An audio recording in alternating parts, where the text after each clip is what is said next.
Hello students, मैं अतिशय जैन लेखा कॉमर्स क्लासेस से जी। अपन स्टार्ट करने जा रहे हैं बीकॉम पार्ट 3 एडवांस अकाउंटेंसी। जी हाँ, बीकॉम पार्ट 3 में एबीएसटी जो आपका सब्जेक्ट है, उस सब्जेक्ट में होते हैं दो पेपर्स। अगर हम पहले पेपर की बात करें तो जो फर्स्ट पेपर है वो था हमारा audit and management accounting, ABST first. ABST second में हमारे पास ऑप्शन रहते हैं, हम जीएसटी चूज कर सकते हैं, एडवांस अकाउंटेंसी चूज कर सकते हैं। तो जीएसटी और एडवांस अकाउंटेंसी में एडवांस अकाउंटेंसी सबसे ज्यादा चलता है बच्चों। अगर हम बात करें कॉलेजेस की और स्टूडेंट्स की, सबसे इंटरेस्टिंग सब्जेक्ट एडवांस अकाउंटेंसी। मैं कहना चाहूंगा 2018 में 100 आउट ऑफ 100 आने वाले 14 स्टूडेंट्स मेरे पास से थे, यानी 14 स्टूडेंट्स के 100 में से 100 मार्क्स एडवांस अकाउंटेंसी में। सर ये बुक है क्या और कहती क्या है, आइए बात करते हैं थोड़ा डिटेल में। एडवांस अकाउंटेंसी एक ऐसी बुक जो कि बात करती है अकाउंटेंसी की हायर लेवल की। अकाउंट्स कैसे कैसे पढ़िए आपने, हल्का सा बताना चाहूंगा मैं आपको बच्चों। अकाउंट्स बिजनेस के 3 रूप होते हैं।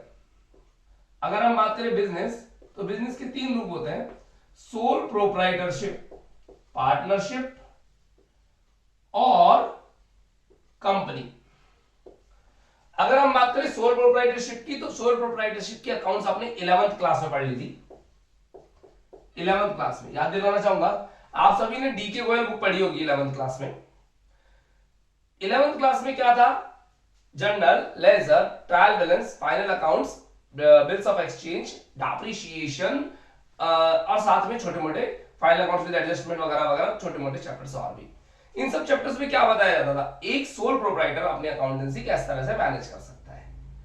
पार्टनरशिप की बात करें तो पार्टनरशिप आपने पूरी पढ़ी थी 12th स्टैंडर्ड में। याद दिलाना चाहूंगा 12th स्टैंडर्ड में आपने क्या पढ़ा था? याद करिए प्लीज। 12th स्टैंडर्ड में हमने पढ़ा था इंट्रोडक्शन, एडमिशन, रिटायरमेंट, डेथ और dissolution. Introduction, admission, retirement, death और डिसोल्यूशन, यानी पार्टनरशिप का इंट्रोडक्शन हुआ और उससे डिसोल्यूशन तक यानी कंप्लीट कर दिया था, खत्म। कंपनी हमने पढ़ी थोड़ी सी 12th स्टैंडर्ड में, और बाकी की फर्स्ट ईयर के अंदर कॉर्पोरेट अकाउंटिंग के अंदर हमने कंपनी पढ़ी थी। कॉर्पोरेट यानी कंपनी होती है, एक ही चीज है, यानी बिजनेस की अकाउंटेंसी खत्म। सेकंड ईयर में अकाउंट्स नहीं, सेकंड ईयर में से टैक्स, कॉस्टिंग और फाइनेंशियल मैनेजमेंट। फाइनल ईयर के अंदर बात करें तो फाइनल ईयर के अंदर आई अकाउंटेंसी का हायर रूप, जिसके अंदर अलग अलग विशेष ब्रांचेस की बात की जाएगी। मतलब स्पेसिफिक एक एरिया में अकाउंट्स कैसी होती है, जैसे मार्बल वालों का माइनिंग का काम होता है, उनकी अकाउंट्स कैसे होगी, किसी कंपनी को बंद कर रहे हैं तो अकाउंट्स कैसी होगी, किसी कंपनी को मर्ज कर रहे हैं तो अकाउंट्स कैसी होगी, डिपार्टमेंट वाइज बात कर रहे हैं तो अकाउंट्स कैसी होगी, ब्रांच वाइज सिस्टम है तो अकाउंट्स कैसी होगी, अलग अलग हायर लेवल की बात की जाएगी। ये तो तीनों बिजनेस के बेसिक रूप हो गए। इसके बाद हायर लेवल की बात करेंगे एडवांस अकाउंटेंसी में। अगर सिलेबस की बात करें तो सिलेबस में टोटल है 10 चैप्टर्स, 10 चैप्टर है, 5 यूनिट में बटे हुए हैं। हर यूनिट में 2-2 चैप्टर्स है, और एग्जाम में क्वेश्चन भी कितने वाले आने वाले हैं? 10 ही आने वाले हैं। तो हर चैप्टर इंपॉर्टेंट होगा, हर चैप्टर से एक क्वेश्चन एग्जाम में आने की संभावना है। बुक पूरी प्रैक्टिकल है, बट यूनिवर्सिटी को दाद देनी पड़ेगी, कभी कभी इसमें से थ्योरेटिकल भी पूछा जाता है। चलिए बात करना चाहूंगा थोड़ा सा डिटेल के अंदर। अगर आप अपना इंडेक्स देखेंगे बुक के अंदर, बुक हम कौन सी फॉलो करेंगे बोलना चाहूंगा। आपको बुक लेनी है आरबीडी न्यू। कोई कंफ्यूजन हो तो मेरा फोन नंबर 9983912345 या 9983712345 पे कांटेक्ट आप मेरे से कर सकते हैं। स्टूडेंट्स, ये 39 वाला नंबर जो है ये कॉलिंग और व्हाट्सएप दोनों के लिए है, और जो 37 है केवल कॉलिंग के लिए है। तो आप इन दोनों नंबर से मेरे से कंफ्यूजन के लिए कांटेक्ट कर सकते हैं। मैं आपको इजीली इस चैप्टर की पीडीएफ भी शेयर कर दूंगा। चलिए शुरुआत करते हैं चैप्टर की। हम सबसे पहले पढ़ने जा रहे हैं बच्चों यूनिट नंबर 1। ज्यादा समय बर्बाद नहीं करेंगे, हम डायरेक्टली फोकस करेंगे यूनिट नंबर 1 पे। यूनिट नंबर 1 में 2 चैप्टर्स हैं, डिपार्टमेंट और ब्रांच। डिपार्टमेंट और ब्रांच जी, एक बार इंडेक्स खोलिएगा, आपको शुरुआत में 2 चैप्टर्स दिखाई देंगे, डिपार्टमेंट अकाउंटिंग और ब्रांच अकाउंटिंग। डिपार्टमेंट और ब्रांच पर अगर हम आगे बढ़ते हैं तो मैं कहना चाहूंगा स्टूडेंट्स ऑप्ट करते हैं ज्यादातर एग्जामिनेशन में डिपार्टमेंट के क्वेश्चन को ऑप्ट करना। डिपार्टमेंट आसान लगता है बच्चों को, ब्रांच थोड़ा सा लेंदी है, बड़ा है, हायर लेवल का है।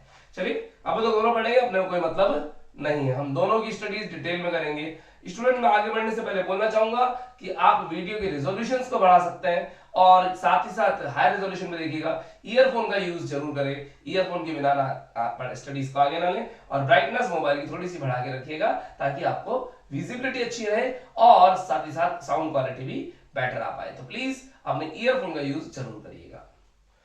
शुरुआत करें, चलिए शुरुआत करते हैं डिटेल में डिपार्टमेंट अकाउंटिंग की, और डिपार्टमेंट का बिल्कुल बेसिक से पढ़ना शुरुआत करेंगे। हम ज्यादा टाइम वेस्ट यहां पर नहीं करने वाले, ठीक है। तो डिपार्टमेंट अकाउंटिंग की बात करने जा रहा हूं। मेरा फोन नंबर आपने नोट कर लिया होगा 9983912345। यस, बुक आपको नई लानी पड़ेगी, पुरानी बुक से काम नहीं चलेगा। एडवांस अकाउंटेंसी की न्यू बुक चाहिए हमें, आरबीडी। यूनिट नंबर 1 में हम पढ़ने जा रहे हैं डिपार्टमेंट अकाउंटिंग, है ना। डिपार्टमेंटल बोला हुआ है यहां पे, विभागीय खाते, डिपार्टमेंटल अकाउंट्स। क्या होती है डिपार्टमेंट अकाउंटिंग, आइए डिटेल में बात करते हैं। बहुत ही सिंपल सी बात करना चाहूंगा। अगर एक कंपनी है और उस कंपनी के 4 अलग अलग डिपार्टमेंट है, कभी भी कंपनी अकेली खुद काम नहीं कर सकती, उसको हर काम को करने के लिए एक डिपार्टमेंट बनाना पड़ता है जो कि रेस्पॉन्सिबल होता है अपनी वर्किंग के लिए। जैसे बात करूं, कुछ डिपार्टमेंट हो गए research and development. Research and development के बाद प्रोडक्शन डिपार्टमेंट आता है, प्रोडक्शन करता है। प्रोडक्शन के बाद मार्केटिंग डिपार्टमेंट आता है, वो मार्केटिंग करता है यानी एडवर्टीजमेंट करता है। और एडवर्टीजमेंट के बाद सेलिंग एंड डिस्ट्रीब्यूशन डिपार्टमेंट आता है, यानी जो माल को बेचता है और कस्टमर तक पहुंचाता है। ये 4 डिपार्टमेंट मैंने बना लिए। रिसर्च एंड डेवलपमेंट वाले रिसर्च करेंगे, नया प्रोडक्ट लेकर के आएंगे मार्केट के अंदर। प्रोडक्शन वाले उस नए प्रोडक्ट को प्रोड्यूस करेंगे। मार्केटिंग डिपार्टमेंट वाले एडवर्टीजमेंट करेंगे। सेलिंग एंड डिस्ट्रीब्यूशन वाले मार्केट में माल को बेचेंगे। ऐसे और डिपार्टमेंट हम बनाना चाहें तो फाइनेंस डिपार्टमेंट बना सकते हैं जो कि पैसे का जुगाड़ करेंगे। इस तरह से अलग अलग डिपार्टमेंट हमने बना दिए। अब कल को कंपनी कोई प्रोडक्ट लॉन्च करती है, मान लीजिए एक मोबाइल कंपनी है और मोबाइल लॉन्च कर रही है, तो मोबाइल पे रिसर्च एंड डेवलपमेंट होगा, नया नया आएगा कुछ ना कुछ। उसके बाद उसमें प्रोडक्शन होगा, उसकी मार्केटिंग होगी, एडवर्टीजमेंट चलेंगे, उसको सेलिंग एंड डिस्ट्रीब्यूशन करना है, कस्टमर तक पहुंचाना है, और उसके लिए पैसे का जुगाड़ भी करना पड़ेगा। तो फाइनेंस डिपार्टमेंट भी सोचेगा। अब कल को मोबाइल मार्केट में मान लीजिए फेल हो जाता है, यानी पब्लिक उसमें इंटरेस्ट नहीं लेती है, पब्लिक ने इंटरेस्ट लेना बंद कर दिया, तो उस केस के अंदर क्या इनमें से किसी डिपार्टमेंट को रेस्पॉन्सिबल ठहराया जाएगा? जी हाँ। अब रेस्पॉन्सिबल कैसे ठहराए? ये रिसर्च एंड डेवलपमेंट वाले को हमने तो बोले बहुत अच्छा रिसर्च किया था, इन्होंने प्रोडक्शन वाले ने प्रोडक्शन ही खराब किया। प्रोडक्शन वाले हमने तो प्रोडक्शन बहुत अच्छा किया, मार्केटिंग वालों ने एडवर्टाइजमेंट ही नहीं किया। मार्केटिंग वाले बोले हमने तो ऐड किया था, कस्टमर जब आया तो सेलिंग वालों ने सेल ढंग से नहीं किया। सेलिंग वाले बोलेंगे हमने तो माल बेच दिया था, फाइनेंस वालों ने पैसे का मैनेजमेंट अच्छा नहीं किया। यानी एक दूसरे के माथे अपनी गलती का ठीकरा फोड़ेंगे, अपनी गलती को खुद एक्सेप्ट नहीं करेंगे, अपनी मिस्टेक दूसरे के माथे फोड़ी जाएगी। लेकिन अल्टीमेटली इनमें से अगर कोई भी एक जना मिस्टेक करता है तो नुकसान किसको होगा? लॉस किसको होगा? लॉस तो कंपनी को होने वाला है। तो कंपनी ने क्या किया कि इन सबके बही खातों को अलग अलग प्रिपेयर किया, यानी इन सबके जो पीएनएल अकाउंट है उनको अलग अलग बना लिया। कितने डिपार्टमेंट है अभी? 5। तो 5 डिपार्टमेंट के 5 पीएनएल अलग अलग बना दिए, और इन 5 को कहा तुम्हारे पीएनएल में लॉस नहीं आना चाहिए। अगर तुम्हारे पीएनएल में लॉस आया तो जिसके यहां लॉस आएगा उसकी रिमांड ली जाएगी, यानी उसकी वाट लग जाएगी, और जिसके यहां प्रॉफिट आया उसको रिवार्ड दिया जाएगा। सर तो आप क्या कहना चाहते हैं? मैं ये कहना चाहता हूं कि ये चैप्टर परफॉर्मेंस इवैल्यूएशन का है। परफॉर्मेंस इवैल्यूएशन यानी कौन सा डिपार्टमेंट अपनी परफॉर्मेंस को अच्छा कर रहा है उसे रिवार्ड देंगे, और जो बुरा कर रहा है अपने परफॉर्मेंस को उसकी रिमांड लेंगे। वहां कमियां खोजी जाएंगी, माइनस पॉइंट खोजे जाएंगे, और माइनस पॉइंट्स के अकॉर्डिंग काम किया जाएगा और आगे की प्लानिंग की जाएगी। जो अच्छी बातें हैं उनको बढ़ाया जाएगा, जो बुरी बातें हैं उनको रिड्यूस करेंगे, अच्छी बातों को बढ़ाएंगे और बुरी बातों को घटाते चले जाएंगे। पर वो अच्छी और बुरी बातें पता कब पड़ेंगी? जब हमें मालूम पड़ेगा कहां गड़बड़ आ रही है। गड़बड़ कैसे मालूम पड़ेगी? आपको सबका अलग अलग पीएनएल अकाउंट बनाना है। नटशेल में मोटा मोटी मैं बात करूं कि हमें करना क्या है इस चैप्टर में, हमें इस चैप्टर में अलग अलग डिपार्टमेंट के अलग अलग पीएनएल अकाउंट बनाने हैं, बस और कुछ भी नहीं। चलिए इसको थोड़ा डिटेल में देख लेते हैं। अभी आपको कुछ भी नहीं लिखना यहाँ पर, आप हेडिंग डालिए unit number 1 department accounting, practical chapter है, 20 मार्क्स का क्वेश्चन आएगा। जब चैप्टर कंप्लीट हो जाएगा तो हम इस चैप्टर के बारे में पिछले साल के पेपर्स को भी कंसीडर करेंगे। 20 मार्क्स ऊपर लिख दीजिएगा, वेरी इंपॉर्टेंट।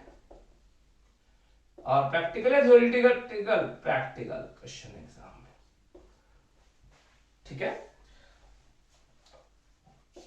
चैप्टर क्यों बनाया गया? To evaluate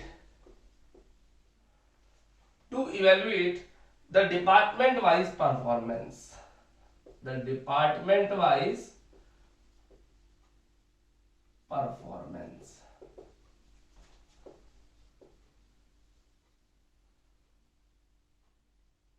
to evaluate the department wise performance, department wise performance को इवेल्युएट करने के लिए हमने ये चैप्टर बनाया है। अब इस चैप्टर में डिपार्टमेंट वाइज परफॉर्मेंस को जब इवेल्युएट करना है, आपको समझ गए ना, डिपार्टमेंट वाइज परफॉर्मेंस इवेल्युएट मतलब रिसर्च वालों ने कोई गलती करी है, प्रोडक्शन वालों ने कोई गलती करी है, सेलिंग वालों ने, मार्केटिंग वालों ने कोई गलती करी है, या फाइनेंस वालों ने मिस्टेक करी है, वो मिस्टेक को चेक कर लिया जाएगा और पकड़ लिया जाएगा। इस चैप्टर में हमें क्या क्या प्रिपेयर करना पड़ेगा? एक तो बनाना है आपको departmental trading and P&L account,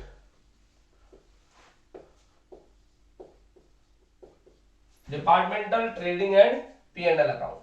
और सेकंड आपको बनाना है इन सबके मर्ज करके जो मेन कंपनी के ऊपर थी ना, कंपनी मेन ऊपर, उस कंपनी का P&L अकाउंट।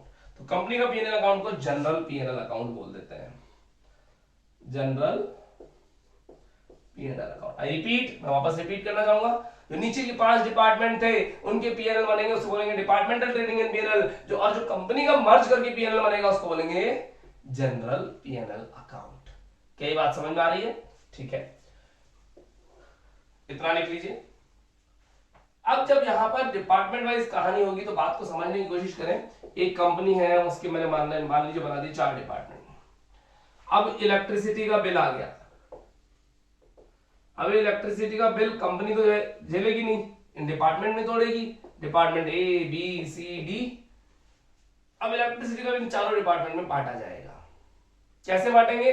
आपने सेकेंड ईयर कॉस्टिंग के अंदर पढ़ा होगा कि खर्चों का बंटवारा हो जाता है।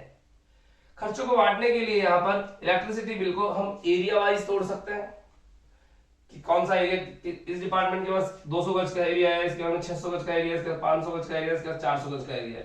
तो हम कहेंगे 2:6:5:4 में इलेक्ट्रिसिटी बिल का ब्रेकअप कर दो। सबको झेलना पड़ेगा थोड़ा थोड़ा थोड़ा, बिल्कुल एग्जैक्टली। इसके अलावा बात करें तो बहुत सारे खर्चे हो सकते हैं। रेंट का खर्चा आ गया मान लीजिए, तो रेंट सबको बियर करना पड़ेगा, सैलरीज सबको बियर करनी पड़ेगी। तो जो खर्चे कॉमन है वो सब में बांट दिए जाएंगे। कैसे बांटते हैं उन खर्चों को मैं हल्का सा लिखना चाहूंगा। खर्चों को अलोकेट किसके बेसिस पे किया जाता है? वी हैव टू अलोकेट, हमें खर्चों को बांटना पड़ेगा। We have to allocate expenses,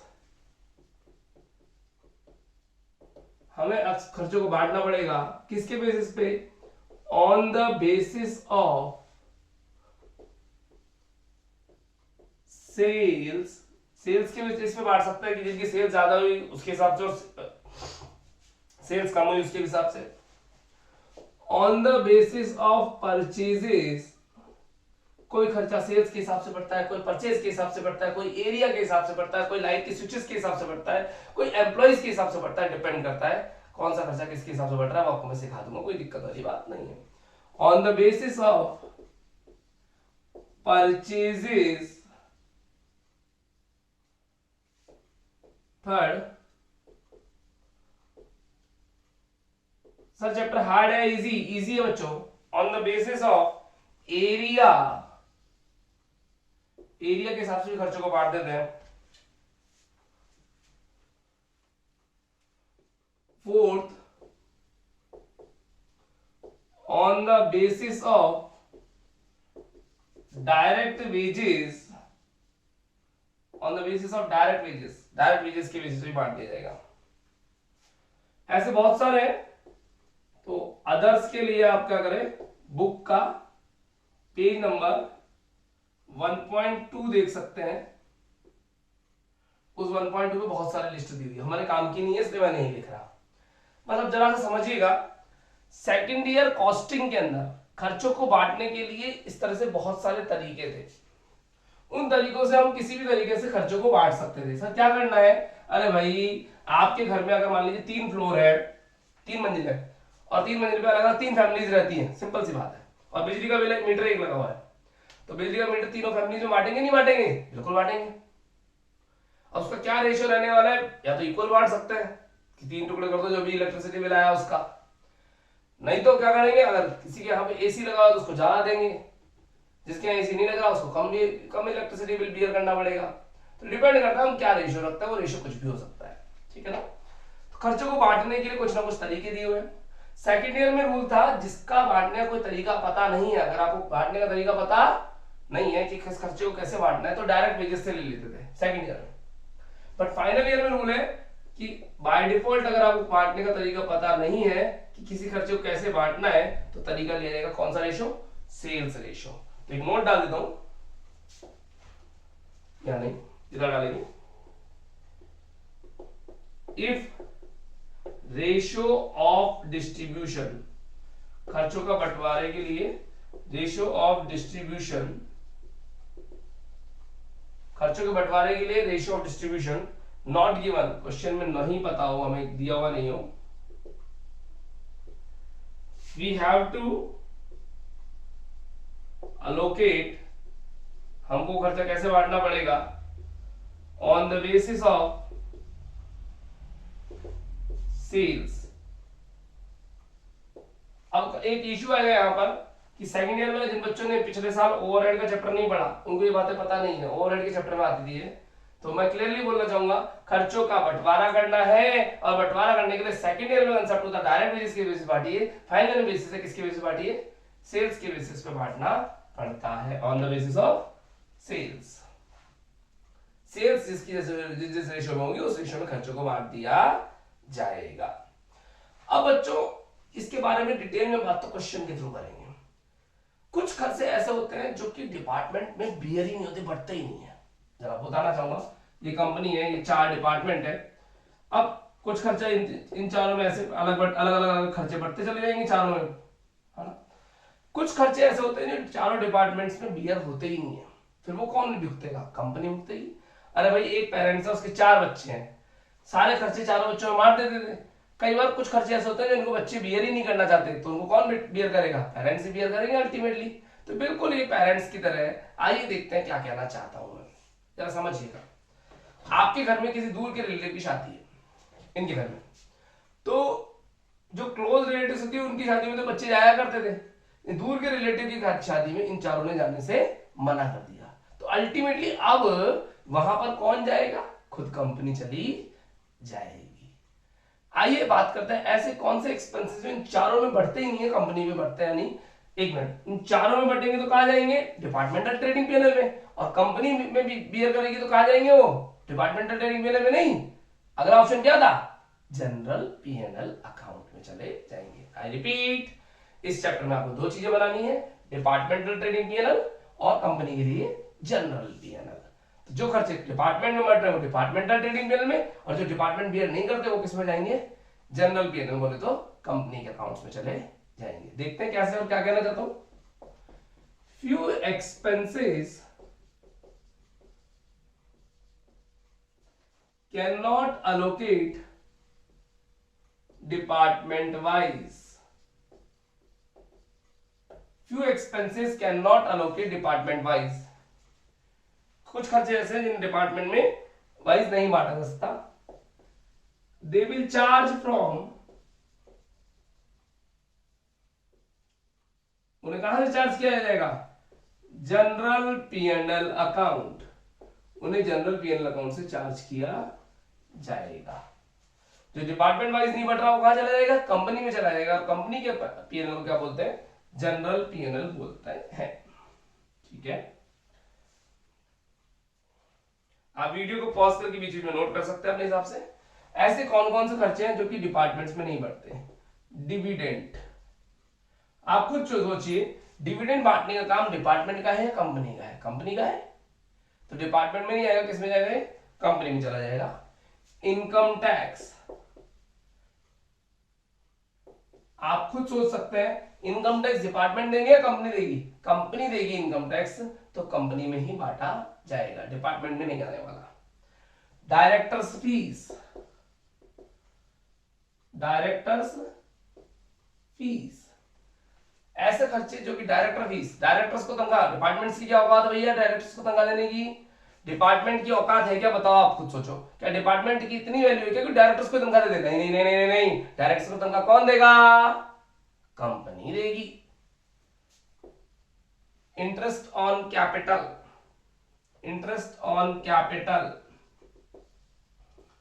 interest on capital, मेरे पास की पूरी नोट्स की पीडीएफ बनी हुई है, आप मेरे से व्हाट्सएप नंबर मेरे 9983912345 पर डिमांड कर सकते हैं कि इसकी पीडीएफ शेयर कर दीजिए।